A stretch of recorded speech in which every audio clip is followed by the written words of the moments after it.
So in this video I have built on the skin look that I did in the previous video. So we are creating a glam look that is suitable for an occasion or even a wedding if you're attending, or even as a bridal look if you're the bride. I'm going to do this look, and then if you watch to the end of the video you'll see I'll add 2 products to this to just really pop that and make it a little bit extra glam. Enjoy!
prefer to keep it still glam but a little bit more natural, then stop here.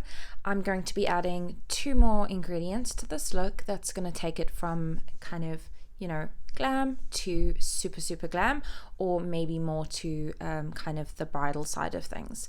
Stay tuned.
There you have a much more glammed up version of this look. If you enjoyed this video and want to see more videos like this, please sound off in the comments below, and don't forget to hit like and subscribe.